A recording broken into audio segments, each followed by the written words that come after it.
time for the insulation. I bought some bubble reflective insulation, which is about 500 square feet. I am going to be putting it on to these walls here, and don't really know how I'm going to do it yet. Gonna figure it out though, and you can follow along. We'll figure it out together. I do have the scaffolding here, no clue how to build it. We'll figure that out. I'm gonna use it so I can climb up and hopefully drop down the insulation like curtains from the top all the way down. Maybe be easier that way. I'm not exactly sure yet, but we'll figure it out. I have never built one of these before, so it's gonna be a learning experience for the both of us. Hopefully there's maybe instructions somewhere. It doesn't look like it. I'm just gonna look at the picture. Can't be too hard.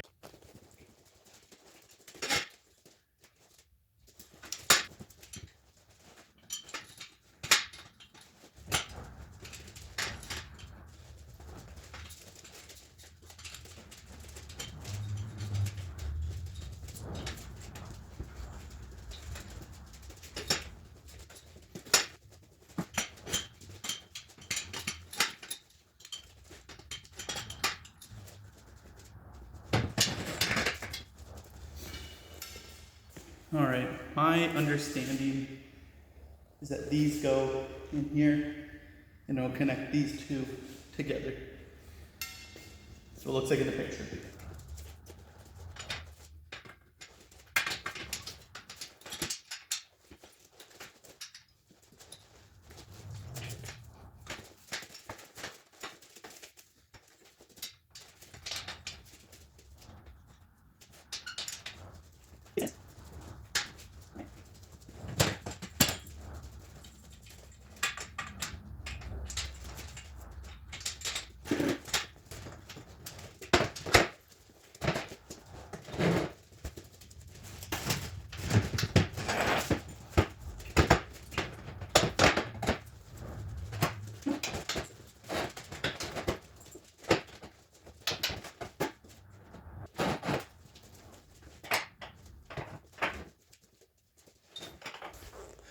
Oh yeah, this will definitely be tall enough. I can reach right up there. I'm still a bit of a gap, but so I can move it closer, but I should be able to work with this just fine.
Big step complete. I'm gonna probably leave it here for now until I get the rest of my equipment. As I've discussed in other videos, I'm gonna leave it so these two doors can open until I move all my pools in and get my water, and then I'll seal off the doors. How I'm gonna do that, I'm thinking, is I'm just gonna get another piece and just probably attach it here, bring it over, and have it go from the top down, sealing off in between the doors, as well as sealing any cracks at the bottom that might still be there. And then I'll be doing the same over here, seal across from the bottom to the top.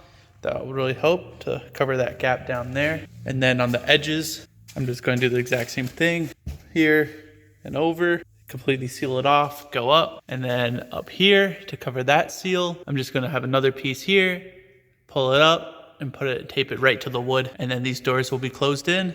I don't have to worry about them. One thing I didn't really think about, which I sort of like, is there's a bit of give in here, which means it's creating an airspace, which actually improves the power of the insulation. Some more exciting news. I finally have the plumbing going into my building. I'll show you right here. They have started putting in my 3 residential boilers there, which may seem like overkill, but I promise you it is not. It is better to have redundancy in aquaculture than to have none at all. Well, as we can see here, they're starting to put up all the piping for the water flow, which is very cool. Can't wait to see how this turns out. When this is all set up, I will walk us through the water flow for these boilers. Unfortunately, it is a very expensive job. It is something that needs to be done. It's not something I can skip out on because it's the lifeline of the entire shrimp farm. Hopefully once this is set up, I can get my shrimp in shortly after and start growing and selling my product and have the only shrimp farm here in Canada. Make sure to like, share, and subscribe so YouTube can start paying me and I can stop stressing about everything. And I'll see you next time, the next episode, where we'll be going through all of the plumbing. Bye.